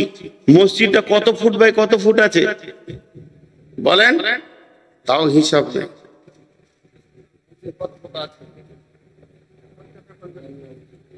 জি হ্যাঁ, 30 বাই 70 কি করে হবে? আপনাদের মসজিদ 30-25 হবে, দেখেন 30-25-এর বেশি হবে না, জান। হ্যাঁ, মানে উত্তর দক্ষিণে 30 হবে, পূর্ব পশ্চিমে 25 হবে। আমার আইডিয়া, মসজিদ ঢুকিয়ে বলে দিয়েছি আমি, 30-25 হবে। তো আমি 30-30 করছি, তাহলে কত হচ্ছে? 30 × 30, 900 ফুট জায়গা, প্রতি স্কয়ার ফুটে 1800 টাকা খরচা হবে। জান, প্রতি স্কয়ার ফুটে 1800 টাকা খরচা হবে। খুব শৌখিন করলে 2000 টাকা খরচা হবে স্কয়ার ফুটে। 18 লক্ষ টাকায় মসজিদটা চকচক করবে এবং 2 তলা মার্বেল হয়ে ঝকঝকে হয়ে যাবে। 15 থেকে 18 লক্ষ টাকা লাগবে। 18 লক্ষ টাকা, 150 ঘর। 18 লক্ষকে 150 দিয়ে ভাগ করে দেন, নিজের টাকা বের করেন, আর নিজের রক্ত ঘামার টাকা দিয়ে যখন মসজিদ করবেন, তো মসজিদটা দেখবেন তো কলিজাটা ঠান্ডা হবে। বিনা প্রসব যন্ত্রণায় আল্লাহ মেয়েদেরকে সন্তান দিতে পারতেন, আল্লাহর সে ক্ষমতা ছিল। প্রসব যন্ত্রণা এই জন্যই দিয়েছে যে সন্তানের প্রতি মায়ের মায়া মমতা ব্যথা বাড়বে। প্রসব যন্ত্রণা বেশি, মায়া তত বেশি, যত কষ্ট বেশি তত মায়া বেশি। নিজের রক্ত ঘামানো পয়সা দিয়ে যখন মসজিদটা বানাবেন, সারা জীবন মসজিদে ঢুকলে চোখের পানি পড়বে। আর বিদেশি টাকাতে চকচকে করে নেবেন, মসজিদে মন বসবে না। আমি যেটুকু পেয়েছি, আমি একটা মসজিদে 6 বছর ইমামতি করেছি, মাদ্রাসায় শিক্ষকতা করেছি, শুধু বক্তা নয়। তো ইমামতি করতে গিয়ে বলেছিলাম যে এই মসজিদে 2 লক্ষ টাকা কাজ হবে, বাইরে থেকে 1 টাকা নিব না। যুবকরা তোমরা বলো, বলে কি করতে হবে? বলে সরকারি কাজ এসছে একটা 2.5 লক্ষ টাকার, কেলেনকে এক্সটেনশন করতে হবে, কাটতে হবে। তোমরা গোটা গায়ের যুবক এক হয়ে যাও, টাকাটা করে দাও, মসজিদের জন্য কাজটা করে দাও। তারা 1.5 সপ্তাহ ধরে খাটলো, মাটি কাটলো, পুরা কাজটাকে কমপ্লিট করে দিয়ে ইঞ্জিনিয়ারকে দেখিয়ে দিয়ে 2.5 লক্ষ টাকা তুলে নিয়েছে, মসজিদকে জমা করে দিল। ওই ছেলেগুলো মসজিদে এসে যখন তহরিমা বাঁধবে, চোখে পানি পড়বে, চোখে পানি পড়বে। অতএব কিছুগুলো প্ল্যান আপনাদেরকে দিলাম, যে প্ল্যানে আমি মসজিদগুলো বানিয়েছি। ভাইরা আমার, আল্লাহর নবী বলছেন, মান বানা লিল্লাহি মসজিদান বানাল্লাহু লাহু বাইতান ফিল জান্নাহ, যে পৃথিবীর বুকে মসজিদ বানাবে, আমার রব তার জান্নাতে ঘর বানাবেন, জান্নাতকে সাজাবেন, সুন্দর করে সুসজ্জিত করে দেবেন। অনেক কথা আপনাদের সঙ্গে হলো, কতক্ষণ বকলাম, কতক্ষণ বললাম? 1.5 ঘন্টা। মাথা খারাপ, এখনো বোকা বানাতে চাইছে। 40-এ উঠেছি 10। যদি ঘড়ি না দেখি তা আমার শরীর আমাকে বলে দেবে যে এখন 1.5 ঘন্টা চলছে। জি, আর 10 থেকে 15 মিনিট আপনাদেরকে দেব। উঠবেন না, খালি একটা শর্ত, কেউ উঠবেন না। আমি অনেক কষ্টের উপরে বক্তব্য রাখছি, আর আসবো না সেটা ঠিক আছে। এসে যখন গেছি তখন ভুলই করেছি, মানে যে বক্তারা শরীর খারাপ বুঝে আর আসে না, সুইচ অফ করে দেয়। আমি ওদেরকে পছন্দ করতাম না এতদিন, মনে করতাম বেঈমান, মিথ্যা কথা বলছে। কিন্তু আমি ভাবতাম যে পৌঁছে গেলে সমাজ তো বুঝবে অসুস্থ, সমাজ বুঝবে না, বুঝবে না, জি বুঝবে না। তো আল্লাহ রস্তে বলছি, আপনার আর 15টা মিনিট উঠবেন না। আমি দুটি কথা আপনাদের সামনে 15 মিনিট বলে নি, আর কিছুটা কনসিডার নিয়ে নিলাম অসুস্থ হিসাবে।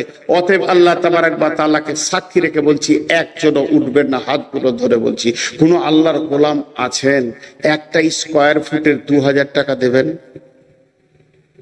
কেউ আছেন একটা স্কয়ার ফুটের 2000 টাকা দেবেন? 16,000 টাকা দিলে একটা মুসল্লা হবে, একজন নামাজ পড়তে পারবে। 16,000 টাকা একটা মসজিদে, একতলা মসজিদে। সব হিসাব মাথায় ভরা। কেউ আল্লাহর গোলাম আছেন? আমি আরো হাদিস বলবো, কোরআন বলবো, আপনি ভাবিয়েন না যেখানেই ছেড়ে দিচ্ছি। ভাইরা আমার, বিশ্বনবীর জামানায় একজন মহিলা মসজিদকে প্রতিদিন ঝাড়ু দিয়ে পরিষ্কার করে দিতেন। একদিন নবীজি মেয়েটিকে দেখতে পেলেন না। নবীজি বললেন, মেয়েটি কই? বলে, কোন মেয়েটি? বলে, যে মেয়েটি মসজিদকে ঝাড়ু দিয়ে পরিষ্কার করেছে। দয়ার নবী যখন বললেন, সাহাবীরা বললেন, রাসূলুল্লাহ, মেয়েটি মারা গেছে, তাকে দাফন করে দেওয়া হয়েছে। নবীজি যখন সাহাবীরা যখন বললেন, তখন নবীজি বললেন, চলো আমাকে ওই মেয়েটির কবরের কাছে নিয়ে চলো, আমি আল্লাহর কাছে তার জন্য ক্ষমা প্রার্থনা করব। আমলটা কি? মসজিদ ঝাড়ু দেওয়া। আর আমরা মসজিদ ঢুকি, নোংরা। ইমাম সাহেব, ইমাম সাহেব, ইমামকে দিয়ে ঝাড়ু দেওয়াবে। ঝাড়ুদার কই? ঝাড়ু দেয় কিনি কেন? জি, আমি একজন লোককে দেখা করতে গিয়েছিলাম কোনো কাজে। অনেক বড় আল্লাহওয়ালা মানুষ, দিনদার মানুষ এবং ইঞ্জিনিয়ার, ইংল্যান্ড থেকে পাস করা, চারিদিকে কোয়ালিফাইড মানুষ। তো আমি মসজিদে দাঁড়িয়ে আছি, তো একজন ডাকতে গেলেন, তুমি এসি মসজিদে ঢুকি ঝাঁটাটা হাতে নিচে। বললাম, জি আমাকে দেন। বলেন, না, আপনি মেহমান, আমি মেজমান। মেহমানের অনেক ইজ্জত আছে, এটা দেওয়া যাবে না, আমি ঝাড়ুটা দিই। কিরকম মানুষ! মসজিদে আমি ঢুকবো, আমি ঝাড়ু দিব। আল্লাহ রসুল কত বড় কথা বলেছেন। দীর্ঘদিন মসজিদে নববীতে আলো জ্বলেনি, দীর্ঘদিন মসজিদে নববীতে আলো জ্বলেনি। আঁধারে নামাজ হতো, সাহাবীরা উঠতেন গভীর অন্ধকারে, রাস্তা না পেয়ে দেয়াল ধরে ধরে, খুঁটি ধরে ধরে তারা বের হতো। মসজিদে নববী আঁধারে দীর্ঘদিন চলেছে। যখন 1.5 লক্ষ সৈন্য নিয়ে বাদশা হিরাকেল মুতার প্রান্তে চলে এলো, আল্লাহর নবী মাত্র 10,000 সাহাবীকে নিয়ে, মুজাহিদ নিয়ে পৌঁছালেন। হযরত উমর ফারুক আল্লাহ রাসূলের সঙ্গে রয়েছেন। সেই জায়গায় যখন লড়াই শুরু হয়ে গেল, 1.5 লক্ষকে তারা ভাগিয়ে দিল। আর ওই 10,000 সাহাবী রোমের ভিতরে ঢুকে বাদশা সম্রাটের সোনার মুকুটটা পর্যন্ত নিয়ে চলে এলো। সোনার মুকুটটা বাইতুল মালে জমা হয়ে গেল। ওটা কত ওজন ছিল, যে একটা মানুষের ঘাড়ে দিলে ঘাড় রাখতে পারবে না, তার ঘাড় বেঁকে যাবে। ওই জন্যে মুকুটের মাথা থেকে সোনার শিকল দিয়ে ওই কুব্বাতে এরকম যে মিনার আছে সেইখানে ঝুলানো থাকতো। বাদশা বসলেই মনে হতো যেন মুকুটটা মাথায় আছে। সোনার পরিমাণ কত! সেইটা চলে এলো কোথা? মসজিদে নববীর গোডাউনে। সাহাবীরা বীর যোদ্ধারা নিয়ে এলো। একজন সাহাবী গভীর রাত্রিতে উঠেছে, কি করবে? উজু করবে, তাহাজ্জুদ পড়বে। তো এই সোনার মুকুটটা পায়ে লেগে গেছে। পায়ে লাগলে একটা সাউন্ড হবে। তো আর একজন শুয়ে বলছে, কিরে কে রে, কিরে কে রে? বলে আমি। কি লাগলো? সেই মুকুটটা। মালটা যেন ওদের কাছে কোনো দিলে ইফেক্ট করছে না। আঁধারে নামাজ চলছে। একজন সাহাবী করলেন কি, একটা মাটির পাত্রে চর্বিকে গলিয়ে দিয়ে একটা কাপড়ের পলতে বানিয়ে, ফিতা বানিয়ে তাতে আগুন ধরিয়ে দিল। দীপ দীপ দীপ দীপ দীপ দীপ করে প্রদীপটা জ্বলছে। বিশ্বনবী মসজিদে এসে বলছেন, প্রদীপটাকে জ্বালালে গো, কে কাজটা করেছো বলো, কার বুদ্ধিতে কাজটা হয়েছে? সাহাবীটা ওটা বলছেন, ইয়া রাসূলুল্লাহ আমি করেছি। বলে শোনো, তুমি এই কাজটা করে আমার দিলকে জয় করে নিয়েছো, আমাকে আপন বানিয়ে নিয়েছো। তুমি তাহলে শুনে নাও, আজ যদি আমার একটা মেয়ে থাকতো, 4টা আছে, বিয়ে হয়ে গেছে, বিয়ে হতে যদি কেউ বাকি থাকতো, কিংবা যদি 4 জনের মধ্যে কারো বিয়ে হতে বাকি থাকতো, বা 5 নম্বর কোনো থাকতো বিয়ে, তাহলে তোমার সঙ্গে এখনই বিয়ে দিয়ে আমি জামাই বানিয়ে নিতাম। রসুলের চয়েস কাকে? মসজিদে যে আলো জ্বালা ওকে। এখন মসজিদে যদি কেউ ঝাড়ু দেয়, ওকে কোনো মেয়েই বিয়ে করবে না, ও অচল। এখন চুল যার সাইড গুলো নাড়া, মাথায় চুল এদিকে কানে ঝুলছে, আর এমনি এমনি করছে, মিনিটে 17 বার 18 বার খালি এমনি করছে, আর এমনি চুলটা লাড়ছে, দেখছে আছে কিনা নাই।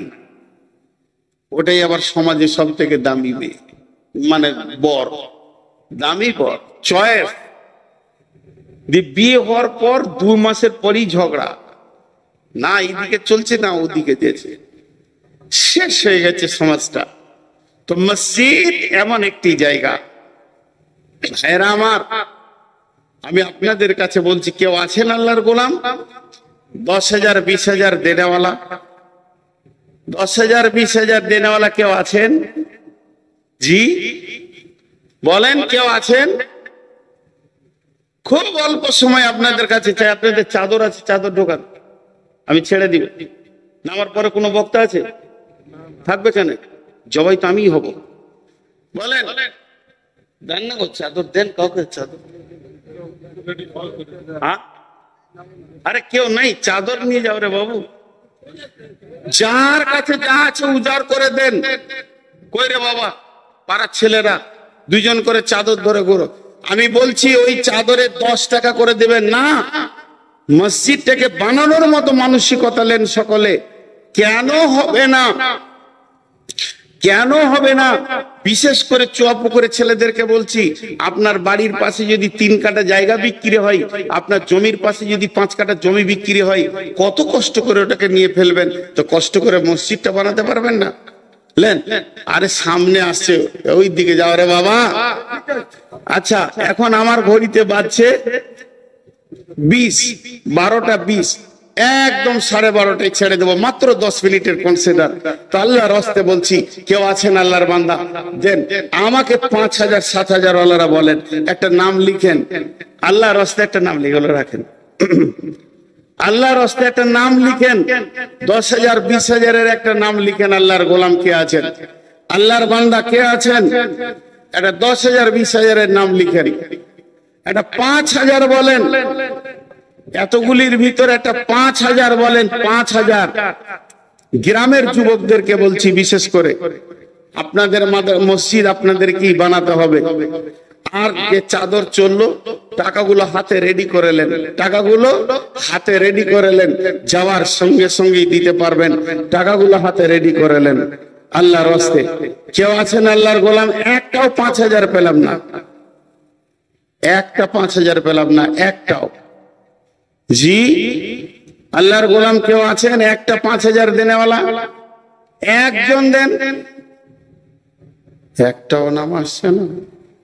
আসলে আমাকে মনে করছি নিয়ে নেবে নাকি, চুরি বুড়ি করে নেবে। দেন ভাই, আল্লাহর জন্য বলছি। আরে বাবা, পেছন দিকে যা রে বাবা, আমার সামনে কটা আমাকে দিবে। আমার মার্কেটটাকে খারাপ করার লেগে এইদিকে আসছে, চাইতেও জানা না যে কোথায় চাইতে হয়। পেছন দিকে যাও ভাই, একজনও বাদ চেন না, সকলে শরিক হয়, সকলে শরিক হয়। জি হ্যাঁ, সে তো জানি, খাতাতে কিছু নাম লেখা আছে। তো আমি আবার সুর করে বলতে পারি না। হ্যাঁ, ওসব আমার কাছে হয় না, আমি পারি না আর কি, এই হলো কথা। জি ভাই, আর কেউ আছেন? 1-2 বলেন। যেমন এখন 500 করে দুইজন দিলেন। জি, 2000 টাকা। ও আচ্ছা আচ্ছা, মাশাআল্লাহ। আর কে আছেন 1-2 দেনেওয়ালা? আর কেউ আছেন আল্লাহর গোলাম 1-2 দেনেওয়ালা? কেউ আছেন? একটাও নাম আসছে না, একটাও আসছে না। কি করি বলেন? এর থেকে আর কি ভাষা বলবো? আরে বাপ, এত গুনে কানে পড়লো, হ্যাঁ, এত লিটে কখন থেকে বলছি। ও বিচারা দেখছি যখন চাইছে তখন দিই। আর কেউ আছেন? এই 1000 দিয়েছে একজন আল্লাহর গোলাম। আর কেউ আছেন 1000 দেনেওয়ালা, 2000 দেনেওয়ালা? যা, 1-2 দেনেওয়ালা আর কেউ নাই? এখানে চাদর দাও, এখানে আপনারা 10 পিস যা দেবেন দিয়ে দেন, হাতে হাতে, হাতে হাতে দিয়ে দেন। আচ্ছা শুনেন, আমি আপনাদেরকে দোয়া দিই, দোয়াটা নেন। এই আল্লাহ, তুমি আমাদেরকে মসজিদ বানানোর তৌফিক দাও। আল্লাহ, এই মসজিদটা যেন সুন্দরভাবে হয়ে যায়, সেই তৌফিক তুমি আমাদেরকে দাও। এই আল্লাহ, যারা গোপনে দান করে তারা দান যেন এসে এখানে পৌঁছে দেয়, সেরকম তৌফিক তুমি দাও। এই আল্লাহ, যতগুলি কথা শুনলাম বা পূর্বের বক্তারা যা বলেছে সেগুলো আমল করা তুমি তৌফিক দাও। এই আল্লাহ, রুজি রোজগারে তুমি বরকত দাও। এমন লোকের কাছে দোয়া করছি, আমিন বলছে না। সাংঘাতিক কঠিন জায়গা। এই আল্লাহ, যারা আমাদের মা বাপ ভাই বোন কবরে চলে গেছে, আল্লাহ তাদেরকে তুমি মাফ করো, ক্ষমা করো, রুজি রোজগারে বরকত দাও, হালাল উপার্জন করার তৌফিক দাও। সকলে বলি সুবহানাকা আল্লাহুম্মা ওয়া বিহামদিকা ওয়া আশহাদু আল্লা ইলাহা ইল্লা আনতা আস্তাগফিরুকা ওয়া আতুবু ইলাইকা। আসসালামু আলাইকুম।